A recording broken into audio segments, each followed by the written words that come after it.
We're back recording in the regular confines in the regular time slot this week, hoping to get back on track after a couple of down weeks, and we got a big change coming down the pipe.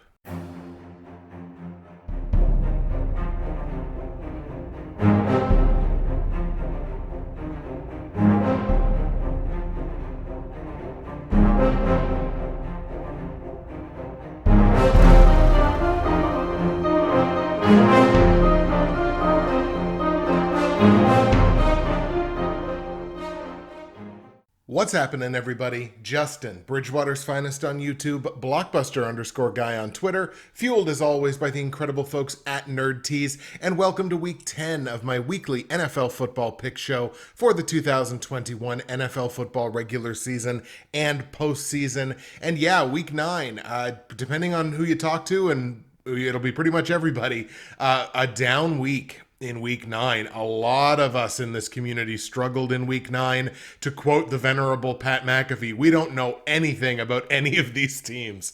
A lot of teams that we thought would be dominant last week lost their games outright and looked anything but dominant. So there's obviously a lot of question marks heading into the upcoming week here in the NFL. I only went 6-8 straight up, so you never like to have a week where you're underwater. I believe that's my second straight week being underwater straight up, because I think in week 9 I was 5-10. So definitely on a bit of a downswing here, but look, the valleys help you appreciate the peaks. So we're okay with this. 6-8, 74-62 straight up on the season, 54.4%. Obviously want that number to be closer to 60 and pushing even higher, but we will work on that starting this week. Against the spread and over-under. Against the spread, I was 5-9, which makes sense on a 6-8 week. With the totals, I was actually 6-8, so I was better on the totals than I was with the spread picks. But here is the big change moving forward. It's been long awaited. I've been talking about it for a while. It's taking a little bit of a different form than I kind of expected that it would. I will no longer be making total picks. With a notable exception. So basically, when I go through these games, just when I'm doing the regular game picks before I get to the platinum, gold, silver, and bronze, up to this point, I've been giving you a straight up play, and against the spread play, and an over-under play. And look, basically for the last 2 years plus, my totals have been really bad. And I don't like producing and presenting bad content. So I'm just not going to be doing those anymore. So it's just, I don't want to present a product that I don't think I can sort of stand behind. And with the totals, I don't think I can stand behind them. With the platinum, gold, silver, and bronze picks, I will still be giving you total plays for those 4 picks. Because if I'm going to bother highlighting those picks at all and calling those picks special, which is what I do on a week in, week out basis, I would feel like I'm really shortchanging you if I don't give you that full pick. So we'll definitely still be giving you total plays on the platinum, gold, silver, and bronze, as well as the against the spread and the straight up. But for the other picks in the week, you're going to get the straight up pick. You're going to get the against the spread pick. You're not going to be getting a total pick for those games. I hope that makes sense. Let me know your feedback on that in the comments section below, but that's how I plan on moving forward. Speaking of the platinum, gold, silver, and bronze picks, again, they're usually a reflection of the rest of the week as a whole, and it basically was. I struggled. I only went 2-2 straight up, missing out on the platinum pick as well as the silver pick straight up. Tennessee upsetting the Rams, and Jacksonville bafflingly upsetting the Buffalo Bills. And actually, the platinum pick was a reverse sweep. I got the whole thing wrong, straight up against the spread and on the total. So it was not a good week for the platinum pick. Only went 1-3 against the spread in those picks, only getting Indianapolis minus 10.5 over the Jets in the Thursday nighter. I went 3-1 on the totals. I got all of them except that total in the platinum pick. So I guess I'm going out on the on a high note with the overall total picks. But again, that's also partly why I'm keeping the totals picks in those top 4 plays, because this year I'm 5-4, 4-5, 3-6, and 4-5. So they're very close to 500, all of them really, except the gold pick, and of course the bronze pick is above 500. So I just feel like I'm getting better results out of these top 4 plays, picking the totals, so that's why they're going to stick around. Leaning into the pick'em pools now, I did move down a spot to 22nd in the Bridgewater's Finest pool, 682 confidence points on the season, 61.9%. Only brought in 51 of 105 in week 9, so that's obviously underwater with the underwater straight up picks. But we're shouting out Uncle BBQ Barry for winning week 9, 9 and 5 straight up in, again, a very difficult week, so that is an accomplishment.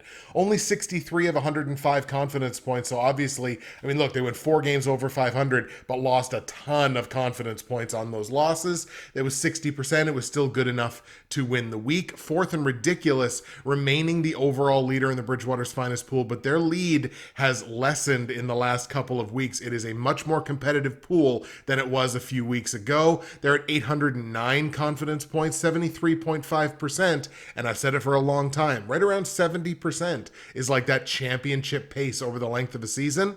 Fourth and Ridiculous getting closer to that now.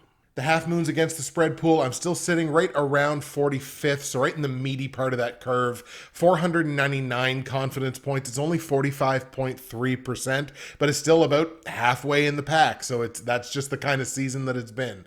Only brought in 37 of 105 confidence points last week. It's only like 35%, a little over 35%. Somehow, bafflingly, Pittsburgh couldn't cover 6.5 points last night, but c'est la vie. Shouting out Ryan's picks for being the week 9 winner in that pool. They only got one against the spread play wrong last week. They got 104 of 105 possible confidence points. It's as good as you can do without being perfect. So that was an awesome week for them. I don't know that they're anywhere near the overall leaders. Moby Pulido still the overall leader in that pool and is a leader by a pretty good clip. They have 661 confidence points. It's good for 60%. So they're still leading, but what a massive performance from Ryan's picks. And in the Ante & Co. straight up pick'em pool, I went obviously 6 and 8 straight up, only 42.9% of the games correct. We had 5 teams go 8 and 6 last week, so they all tied obviously for the week 9 win. And we now have 3 teams tied atop that pool overall on the season. The Cat rep in the Pacific Northwest has come back down to the pack, and there are 3 teams tied with 88 straight up correct picks this year, 64.7%. It's a race now all of a sudden in the Ante & Co. pool. Obviously from the previous week, I am no longer alive in the Ante & Co. survival pool, but now that field got cut in half last week because of a couple of those high-profile losses. Now only 5 of 19 teams left in that survival pool, and 4 of those 5 have a single strike. And actually, it's the pool creator, Chris Carter, Hatbox Kid, the Perched, who does not have any strikes yet this year. So they're leading the pack in their own survival pool. There's 5 left. They've definitely got the inside track to win this thing. So well done, Chris. And we're going to take a peek now into Fantasy Corner, which is, of course, brought to you by the Dynasty Trade Calculator. And folks, I've been talking about them for quite some time. If you play Dynasty football, Keeper League football, long-term fantasy football, and you are looking for that inside edge, the Dynasty Trade Calculator is definitely for you. My referral link is in the description below, and for as little as $3, you can get access to one of the best, if not the best resource for long-term fantasy football in terms of trade evaluations, player rankings, podcasts. It does not matter how your league is configured. The Dynasty Trade Calculator has got you covered with some of the best experts and some of the best insights that you can find in the long-term fantasy football game. Get you some championships with the Dynasty Trade Calculator. Check out my referral link in the description below. Had a pretty mediocre week in fantasy, however, in week 9, again, reflective of the rest of the week. 2 and 4 in my 6 fantasy football leagues, and now only 6th place and 8th place in my 2 best ball leagues. So just struggling across the board there. I did, however, pick up the win in my league, the Professionals Dynasty Fantasy Football, picking up the win over Touchdown for Watt. I'm now 7 and 2 and tied with Touchdown for Watt for first place in that league. In the NFL YouTube Prognosticators Fantasy Football League, I lost to Gio. That was a matchup that I probably should have made some better decisions with my roster, and it was, I don't want to call it an inexcusable loss because Gio's got a good team. He's a good manager. He's a very good manager, in fact. But it was one of those that you look at the projections, I feel like I let that one get away. And when I'm only 3-5 and now down to 3-6, you can't really afford to let those games get away. I almost have to win out here if I want to look at making the playoffs in this league. I've got Week 10 matchups with Enzonio Gibson, which is an excellent team name in the Professionals Dynasty League. That is projected too close to call right now. And a Week 10 matchup with Team IR. That is Billy B, longtime member of this community. That's a projected loss for me right now. So we got some work to do on those teams. Actually, my team in the Progs League, I don't have a starting tight end this week. So there's some work that needs to be done there, obviously. But we're looking for better things next week, or this coming week, in fantasy. And I'll take this opportunity, as I always do, to remind you that if you go to the description of the video file here on YouTube or the audio file on SoundCloud, iTunes, or wherever you get your podcasts of choice, you can find all of my results from last week, all of my picks for this week, Week 10 in the NFL, information on joining the Bridgewater's Finest Half Moon's picks against the spread, or Ante & Co. straight up pick'em pools for this season. Again, you win a week, you get yourself shouted out on this show. You can find information on joining the NFL YouTube Prognosticators Facebook page, and find information on my great friends and sponsors at Nerd Tees. As I've been saying for weeks, folks, the holidays are getting here sooner and sooner and sooner. People are shopping earlier and earlier, and nerdtees.ca is a spot that you gotta make a point of heading to for dozens and dozens of incredible loose leaf tea blends and accessories, stuff for that hard to buy for person on your list. And when you go to nerdtees.ca, you're gonna wanna use my promo code, which is BWFinest. That is gonna save you 15% at checkout. You're also gonna get free shipping in Canada on any order over $100, as well as a great conversion rate on the US dollar if you're one of my listeners, one of my many listeners from south of the border. Today's blend is Kiwi-licious, and it is the smell of Kiwi-licious. I just got to tell you, whether you like kiwi directly or you don't like kiwi directly, the smell of this tea is tremendous. As soon as you make a cup of this, it fills up the kitchen or wherever you're making your tea, just fills it up with this incredible aroma. And again, one of just dozens and dozens of incredible options on nerdtees.ca. Get your free shipping, save your 15% with my promo code BWFinest, find yourself something to love, or find someone you love something to love. You can do it on nerdtees.ca. So we got 14 games on tap here in Week 10. 10 of them, of course, this will be the first week where I do not give my total picks. Look, I'm still going to give you final scores for these games. So if you want to glean what my total picks would be based off the final scores that I give you, Mazel Tov, fill your boots. I got no problem with that at all. They're just not going to be official picks like they will be in the platinum, gold, silver, and bronze. Get it, got it, good. And since you understood, let's go to Dallas now, where the Dallas Cowboys are going to play host to the Atlanta Falcons. These two teams on the opposite ends of the spectrum in terms of discipline and penalty discipline. Atlanta, one of the least penalized teams in the NFL, taking on the Cowboys, who are one of the most penalized teams in the NFL. And genuinely, that does matter in these head-to-head matchups, especially when you've got two teams like this who can score some points, can play some questionable defense sometimes. We saw plenty of questionable defense from the Cowboys giving up 30 points to Denver last week.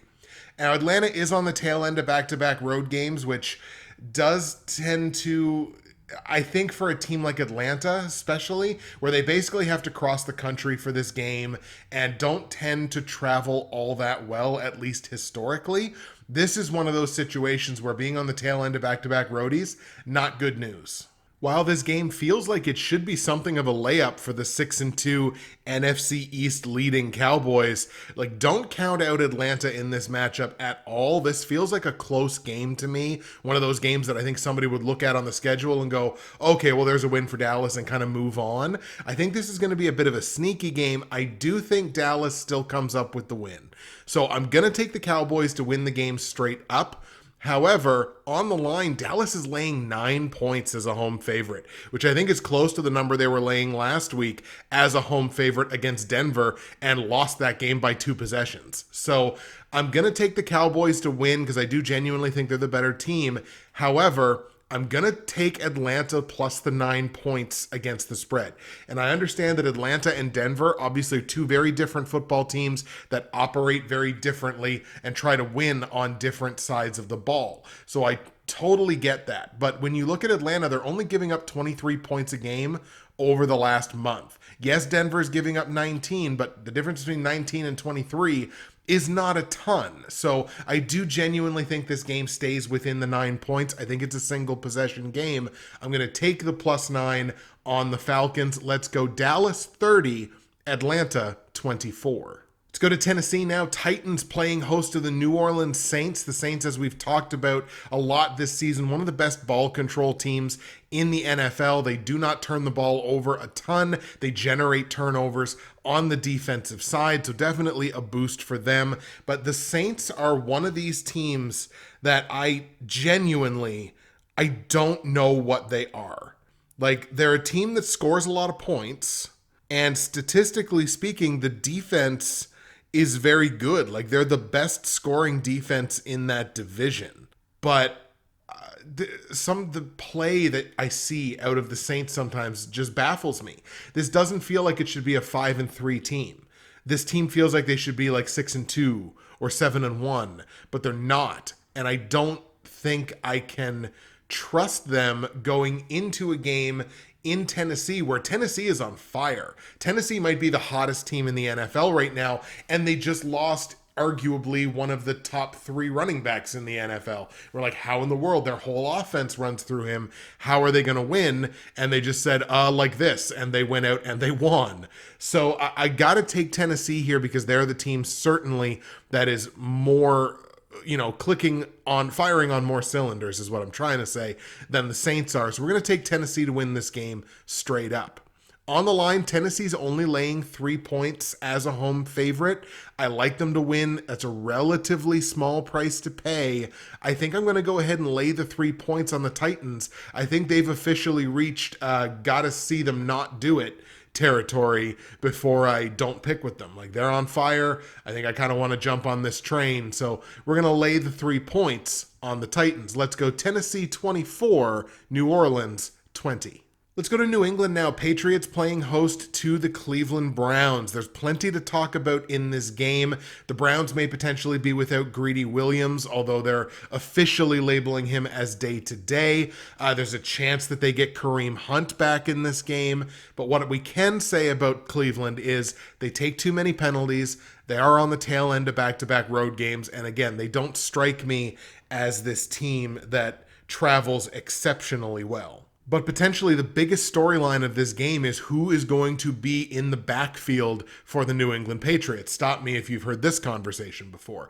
But Damian Harris injured his head last week, potentially has a concussion. We don't really know. There's no official update, obviously, because it's the Patriots. No official update on his availability for this game. So you think, okay, next down would probably be Ramondre Stevenson.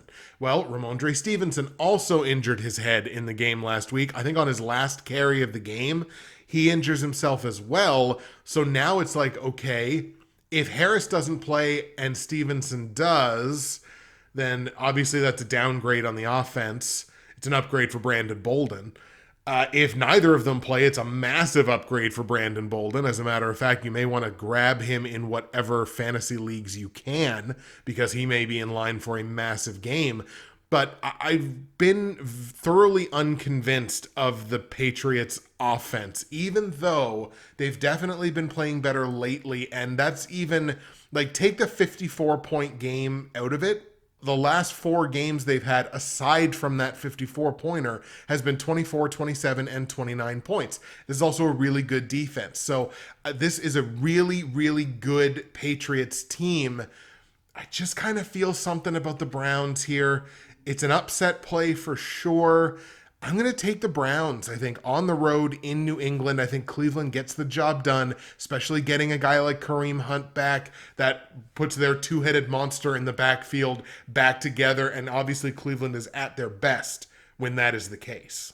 So I'm going to take the Brownies to get the win here. And against the spread, right now New England is laying a single point as a home favorite. They had started, I think, I think the line opened -2.5, and right now it's sitting at -1. So obviously I like the Browns to win outright, so I guess I'll take the single point on Cleveland. Let's go Browns 20, Patriots 14. Let's go to New York now for a battle of the AFC East. Jets playing host to the Buffalo Bills. So obviously these two teams both on the losing side of things last week. Jets were getting blown out and forged themselves a bit of a comeback there against the Colts. I think the final on that game was 45-30 after they were down. I think it was like 42-3 or something crazy, 42-10, something crazy like that. Like they were getting blown out in that game. And then, the Colts kind of took the foot off the gas pedal and they almost didn't cover that spread, which would have really, really made Justin upset. But Jets were on the losing side of things. They do have the benefit, obviously, of playing on the long week. However, they're still one of the worst ball control teams in the entire NFL. One of the few teams that actually have double-digit negatives in terms of their turnover differential. Buffalo, one of the few teams that has double-digit positives in terms of their turnover differential, is what I'm trying to say, if my mouth will cooperate with me. However, of course, the Bills shockingly losing that game last week 9-6 against the Jacksonville Jaguars, and just the exact opposite of what you think would happen in a game like that. So I guess we should have picked it because it's like, okay, what do you think's going to happen? Okay, what's the exact opposite of that? Let's go with that. In 2021 in the NFL, I guess that kind of makes sense. Now, Buffalo, they take a few more penalties than I would like to see them do. I think they should be able to clean that discipline up here over the next couple of weeks. It's clearly an issue, and it played itself out in that game last week against Jacksonville. Certainly not the sole reason that they lost. They're also on the tail end of back-to-back road games, and they're also dealing with an injury in the defense, and it's not an insignificant one. It is cornerback Taron Johnson, who's basically their number one CB, I would say. He's got a concussion. He's in protocol. There's no update on him right now. He may or may not be available in this game. Would certainly be a boost to the Jets' offense if he's not available. However, Buffalo's not going to lay eggs 2 weeks in a row, especially where it's a division opponent. They're going to get up for a game like this. That team is too good to drop back-to-back games to that level of competition. So obviously we're going to be on the Bills here in a pretty big bad way to bounce back from that loss last week. Let's take Buffalo in New York to hammer the Jets. On the line, Buffalo's laying 13 points as the road favorite.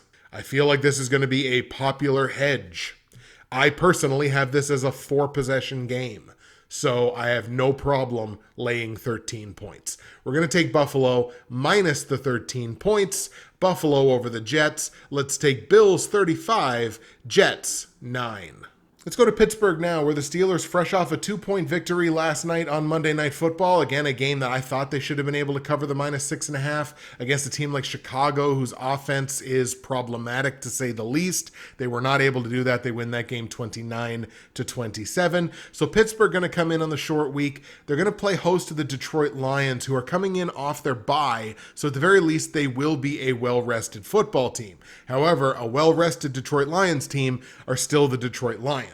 This is not a game, obviously, that Pittsburgh can afford to lose, especially now where, look, they're 5-3. This division is not spoken for yet. Yes, the Ravens are 6-2. Yes, they've got the inside track, but every other team in this division has 5 wins. So this division, nowhere near spoken for at this point. This is still competitive between all 4 teams, which sometimes can be a bit of a rarity. Actually, kind of like the AFC West, sort of the same deal. We'll get to that soon enough. So this is not a game that the Steelers can afford to lose, certainly, especially not on their home field. Feel pretty good about the Steelers in this spot. Let's take Pittsburgh at home to beat Detroit. On the line, however, Pittsburgh laying 9 points here as the home favorite. That's too many points for me. I realize the Detroit Lions are a bad football team. Genuinely a bad football team. But I would kind of classify the Bears the same way, especially the last month.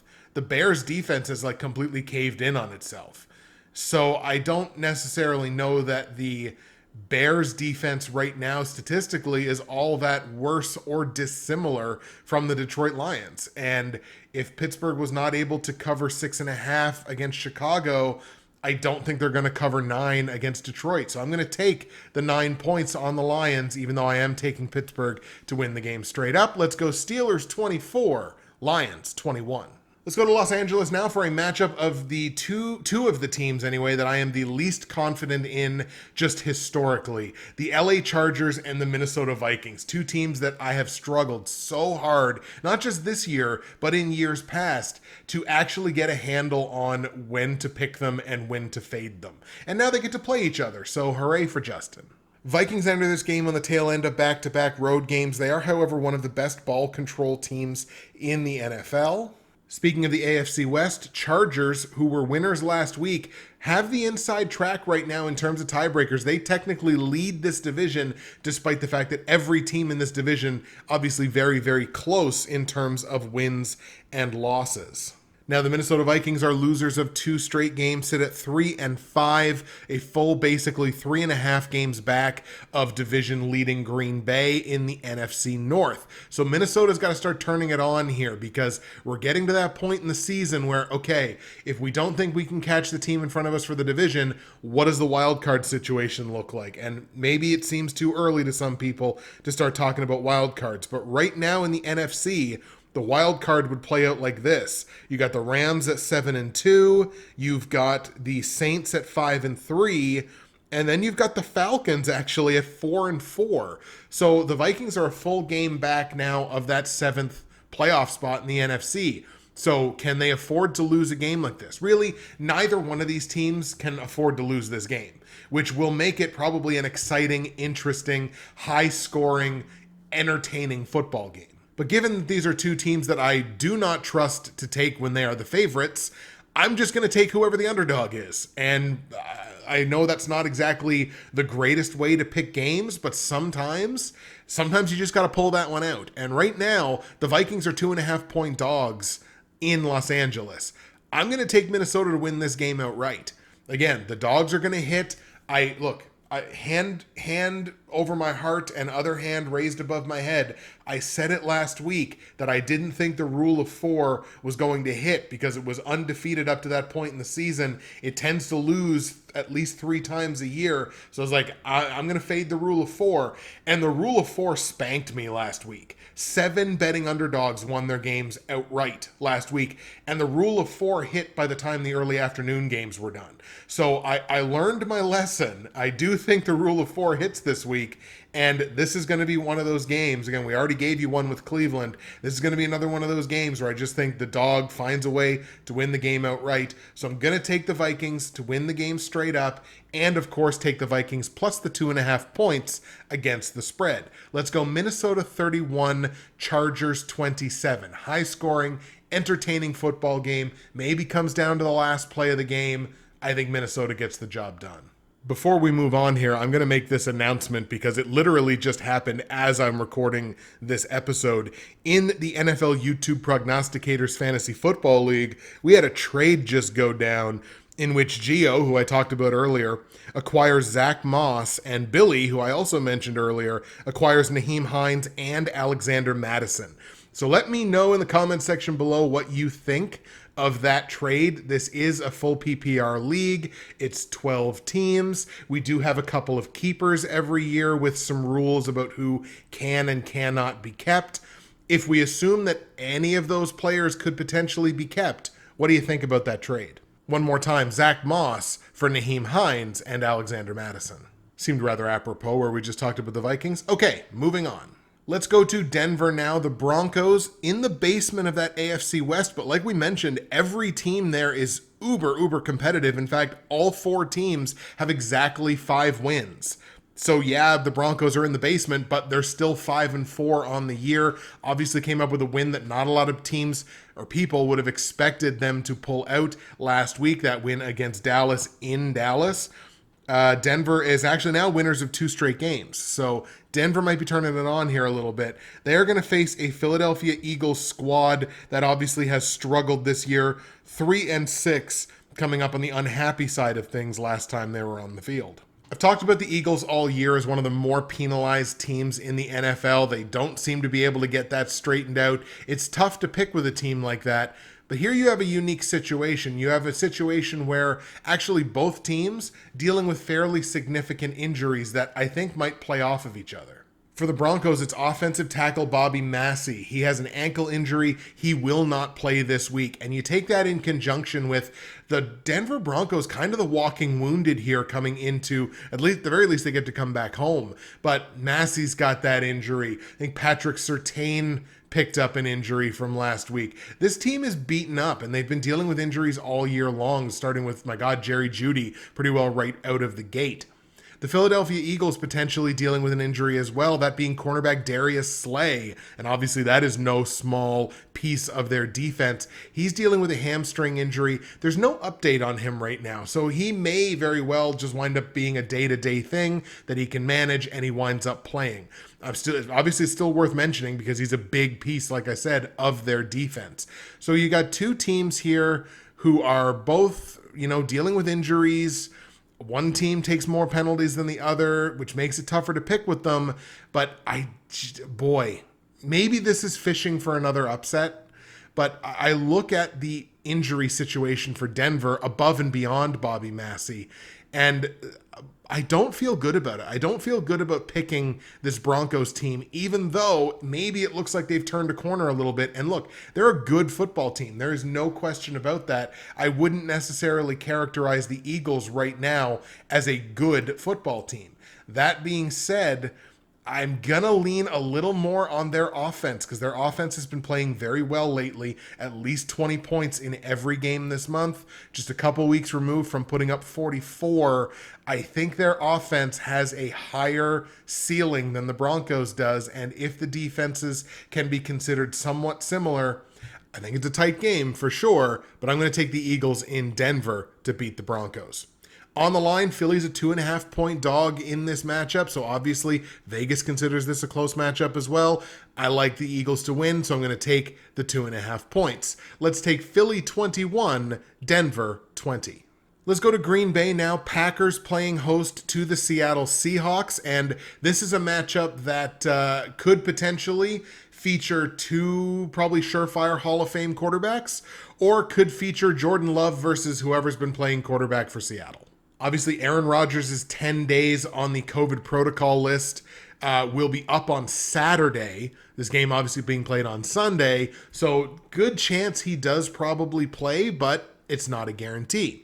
Russell Wilson's doctor, who performed the surgery on his hand, who took the pin out of his hand, clearing him to play in this game doesn't necessarily mean that he will play. So a lot of question marks here, obviously, in terms of who's going to play in this game and who isn't. So let's try to focus on what we know. What we know is we got the Seahawks coming into the game off the bye, so they'll be well rested. What we know is these are two of the least penalized teams in the NFL, just in terms of penalties taken per game, total penalties, whatever. Two of the least penalized, most disciplined teams in the NFL. Two teams that don't tend to beat themselves. What we also know, or what is likely, is that Kenny Clark on Green Bay's defensive line will not play. There's no update on him. He injured his back last week. He feels unlikely right now for Week 10. It's possible that he plays, but he feels unlikely. Here's what I think is going to happen, and what I think is going to happen is predicating what my pick is. I think Aaron Rodgers is going to play. I think Russell Wilson is going to play, but I think he's going to be limited in terms of the number of throws, the kinds of throws that he's going to be capable of making. I think he's going to be limited. And how much better are the Seahawks with a 60 to 65% Russell Wilson than with their current quarterback du jour? They're a better team. Are they a good enough team to beat one of the best defenses in the NFL? Which is what I think the Green Bay Packers are. Kenny Clark or not, Eric Stokes or not, all the injuries that they've had or not. This is developing into one of the best defenses in the NFL. I think the Packers defense is what's going to wind up being the difference in this game. I expect Aaron Rodgers to play. I expect Aaron Rodgers to be motivated and kind of pissed off because very clearly he's been playing the victim card ever since this whole thing came out about his status as being unvaccinated, and he's mad about that, but deal with it. It's what you are. So I expect him to be motivated. I expect him to have a good game. That's going to lead the Packers to victory here, obviously. I'm going to be on Green Bay to win this game just because I don't expect a full complement of abilities from Russell Wilson. On the line, Packers are laying 4 points here as home favorites. I think this is a 2-possession game, so I'm okay laying the 4 points on Green Bay. Packers -4. Packers winning the game straight up. Let's take Green Bay 34, Seattle 23. Hey, remember how we talked about the AFC West? Let's talk about the AFC West a little bit more. A matchup of the AFC West, the Las Vegas Raiders playing host to the Kansas City Chiefs. Now, Chiefs, winners of 2 straight games. They haven't exactly been the prettiest of wins, but they're wins. And that's what matters for a team like Kansas City who, I'm going to say something, and people look at this as a very negative thing to say. I just think it's pointing out what the case is. I think the Kansas City Chiefs are front runners because how could they not be? Like, they've had so much success over the last few seasons. How could you not? Like, front running then is normalized. It's your normal state of being is like, well, we're confident because we're winning. And I just think once you kind of pop them in the mouth, they're so not used to losing. That's what results in a season like they've had, where yes, they've been winners of 2 straight, but they're only 5-4 on the year. So they're in those growing pains of learning how to be a team that, hey, you're going to lose some football games sometimes. And I think, so again, it's a growing pain. It's a developmental thing. The Raiders, meanwhile, they're sitting at 5-3. They were losers last week. I've been very impressed with where this defense has gone this year. The Raiders are a significantly better defense than I would have given them credit for at the beginning of the year. They've really developed on the defensive side of the ball. Their offense obviously is still potent, even though they don't have Henry Ruggs anymore, of course, with that whole situation. They also just cut another guy they drafted in the first round just fairly recently for making threats over social media or something. So nobody ever said the Raiders picked the real character guys, but they have a good football team and they have a defense that I think is capable of winning this football game, especially with their offense going against the defense that they're going against. Yeah, KC only gave up 7 points last week, but it was to a Packers team without Aaron Rodgers. So it is what it is. I really like the Raiders here at home. Like, I would have the Raiders be favorites in this game. They're not. They're 2.5-point dogs at home. I would have the Raiders be the favorites in this matchup, to be perfectly honest. Probably by about the 2.5 that the Chiefs are the favorites as. But I really like the Raiders to win this game straight up. As a matter of fact, I see this as like a 2-possession game for the Raiders. Now, I like them to win outright, so obviously I'm going to take the 2.5, but genuinely, this feels like a 2-possession game to me for the Raiders. Let's take Vegas 27, KC 17, and the last game we're going to look at before we get into the platinum, gold, silver, and bronze picks for Week 10 are the LA Rams in San Francisco taking on the Niners. This obviously a battle of the NFC West. Rams at 7-2, Niners at 3-5. Niners losing last time out. The Rams, obviously their loss as well. A very surprising loss, a game that we did not expect the Rams to lose. Actually, my nephews and my sister were in LA at SoFi Stadium watching that game, which was pretty awesome for them. I believe they had a great time. The pictures looked really tremendous. What a building that is. This Rams team, everybody knows how good this Rams team actually is. And look, I feel like I was kind of beating this drum a little earlier than everybody else.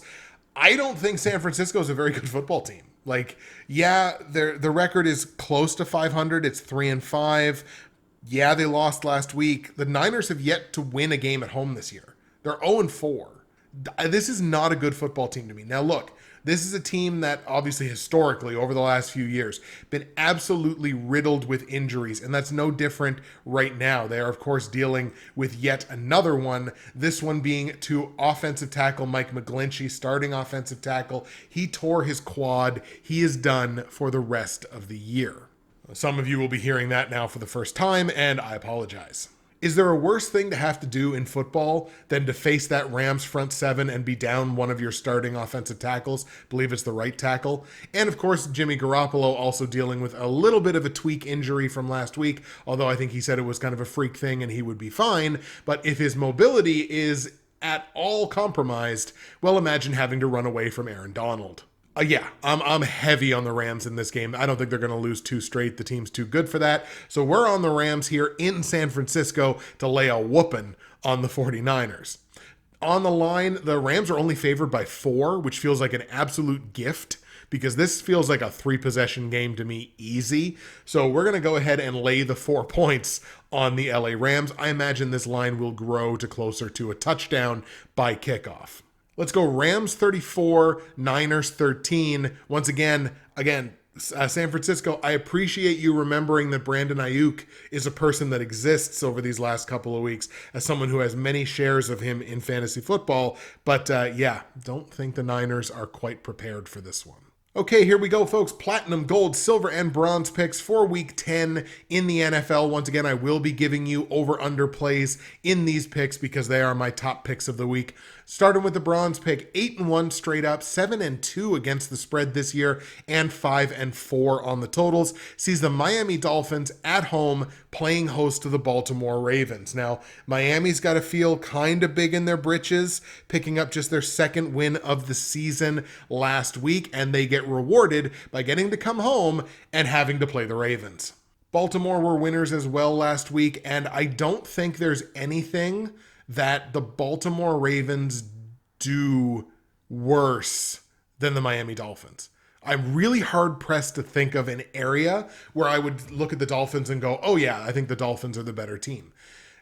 Tua also kind of potentially dealing with an injury. He didn't play last week, so we'll have to keep an eye on where that goes moving forward. Look, the Dolphins can clearly win without Tua because they went ahead and they did it, but with this Dolphins team where they don't control the ball very well against a Ravens team that I think offensively is just leagues better, it's going to be real tough here. If Miami starts giving the ball away, this is going to turn into a blowout really quickly. So obviously I'm on the Ravens here. Really like Baltimore on the road in Miami to beat the Dolphins. On the line, Baltimore laying 7.5 points here as the road favorite. I think this is a 3-possession game, so I'm okay laying the 7.5. Baltimore minus 7.5. Now, total in the game set at 46.5 points. I have this capped in the 50s, so I feel okay taking this thing over because Baltimore's defense hasn't been crazy impressive to me this year, and Miami I think will be capable of scoring some points. So I'm going to take the over on this one. It's a relatively low number to have to sweat, so we're going to go over 46.5 in Baltimore, Miami. Ravens straight up, we're going to lay the points on the Ravens minus 7.5 in a game that goes over 46.5 points. That is the bronze pick.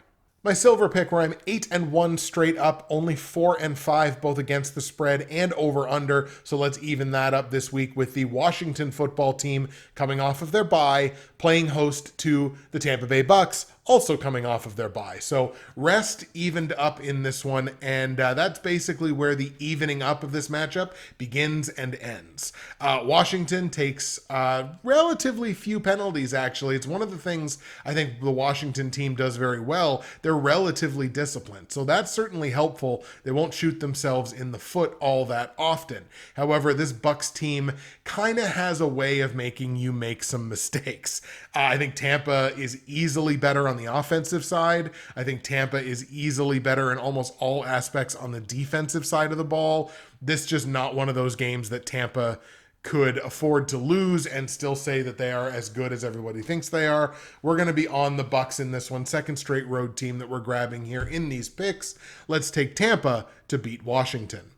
On the line, Tampa's laying 9.5 points as a road favorite. It's a big number to lay on a road team, but I genuinely think this is like a 3-possession game, so I'm okay laying the 9.5 on Tampa Bay. Bucks minus 9.5.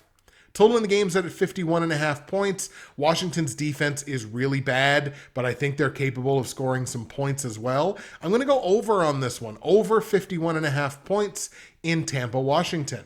Bucks straight up. We're going to lay the 9.5 points on Tampa as well in a game that goes over 51.5 points. That is the silver pick. Let's go Bucks 41, Washington 24. My gold pick, where I'm 7-2 straight up, 4-5 against the spread, and 3-6 on the total. So let's see if we can't start turning that around this week in this new era of only giving totals picks in the top 4. The Arizona Cardinals at home playing host to the Carolina Panthers. And Carolina has completely lost their identity now, whether Christian McCaffrey is in the game or not. Don't get me wrong, I thought the Patriots were going to win and cover that game last week, but this offense has completely disappeared. Aside from scoring 19 points a couple weeks ago in a division game against Atlanta where anything can happen, they've scored over the last 3 games 19 plus 6 plus 3, 28 points in 3 games. I understand that Christian McCaffrey is now back. That's a good thing. But you cannot trust this Panthers team any further than you can throw them, and it certainly doesn't help that they're dealing with an injury problem as well. Now, there are injuries on both sides of this game. I'm actually going to start with the one in Arizona because I think it's probably more significant. It's running back Chase Edmonds. He has a high ankle sprain. He's likely headed to short-term injured reserve, which means he'll probably miss the next 3 games. That James Conner, it is James Conner season to get him in your daily fantasy lineups. He's going to be the workhorse here for 2 or 3 weeks. He's going to big time cut even more into Chase Edmonds' workload when he comes back from this. But again, high ankle sprain, tough thing to deal with, likely be out for that at least that 3 weeks, if not more. And for the Panthers, it's starting center Matt Paradis, and that completely destabilizes the entire offensive line when you lose your starting center. He tore his ACL. He is done for the year. That is a crippling injury for the Carolina Panthers, especially a team that struggles to protect their quarterback and is predicated on having one of the most dangerous runners in the NFL. If you lose your starting center, your offensive line efficiency goes down. It's going to be a long rest of the season for Carolina. I got nothing against the Panthers, but I think they're going to get spanked in this one. These are 2 teams that take way too many penalties, but the difference between the 2 is Arizona protects the football, Carolina does not. Carolina is going to make the mistakes that Arizona is going to capitalize on. We're on the cards here in a big bad way. Let's take Arizona to beat Carolina. Now on the line, Arizona's laying 10 points as a home favorite. I still only think this is a 2-possession game because I genuinely think this is very low scoring. Spoilers, the total is only 44.5. I'm on the under. I have this game in the 20s. I don't think this game gets to 30 points. So it's tough to lay the 10. I am still going to do it because I think it's a 2-possession game. At least a 2-possession game, if not more, maybe even 3. So I'm laying the 10 points, but I'm a little cautious on it. So there you have it. Cards straight up. We are laying the 10 points on Arizona in a game that stays under 44.5 points. That is the gold pick. We're going to go Arizona 20, Carolina 3. And the platinum pick where I'm 7-2 straight up and 4-5 each against the spread and over under. So let's even those bad boys up this week with the Indianapolis Colts at home in a division game. Yes, I am really playing with fire in this one, but I don't care because I really believe in it. The Indianapolis Colts on the long week playing host to the Jacksonville Jaguars. Now, look, Jacksonville can win a game here and there. They absolutely can, but they are dealing with potentially a limited Trevor Lawrence, who has not been great this year anyway. They had multiple injuries coming out of the game last week. Now, I believe all of those players play, but I don't necessarily believe they play at 100%. The Indianapolis Colts, I think, are clearly the second best team in this division. They're not as good as the Titans, but they're definitely better than both the Jags and the Texans. Again, it was nice to see Jacksonville win that game last week, their second win of the year. It's got to feel good for them. Reality comes back in this week in the form of the Indianapolis Colts, a team that are a little better rested because they got the benefit of the long week, who are immaculate at protecting the football, whereas the Jags might be the worst team in the NFL in terms of ball control. A Colts team that does not take a lot of penalties, so they really don't give you a ton of opportunities. This game just feels incredibly one-sided to me, so we're going to go ahead and grab the Indianapolis Colts at home to get a big win over Jacksonville, a big win in the division towards the AFC playoff picture. Now, on the line, Indy's laying 10.5 points. I think this is like a 4-possession game. This is probably the biggest blowout of the week to me, right along with Buffalo and the Jets. So we're going to go ahead and lay the 10.5. Boy, those are both division games, aren't they? Ooh, that just made me a little sick to my stomach. We're going to lay the 10.5 points on the Colts. Total in the game set at 47.5 points. I do think this goes over. I don't think it's over by a ton, but I am taking the over on the 47.5 in Jacksonville, Indianapolis. Colts straight up. We're going to lay the points on the Colts minus 10.5 at home in a game that goes over 47.5 points. That is your platinum pick. Let's go Colts 38, Jacksonville 13. There we go, folks. The picks are now in for the Week 10 games. It is time now for the patented comment of the week. The comment of the week from the Week 9 episode is going to go to Casey Neistat, and I believe he's been a viewer of mine for quite some time, and genuinely, Casey nailed it in this comment. Absolutely 100% nailed it, and I should have known better than to do what I did, but I did what I did anyway, and it wound up biting me. Casey's comment was, that's a ballsy platinum pick from last week, which was, of course, the Rams over the Titans, Rams covering 7.5 over 54. The one that I reverse swept, as in got everything about that game wrong. Any of the higher confidence picks on a Titans game, Casey says, is playing with fire. They're great as dogs, but will shit the bed against bottom feeder teams. My response to that was, you are not wrong, Casey.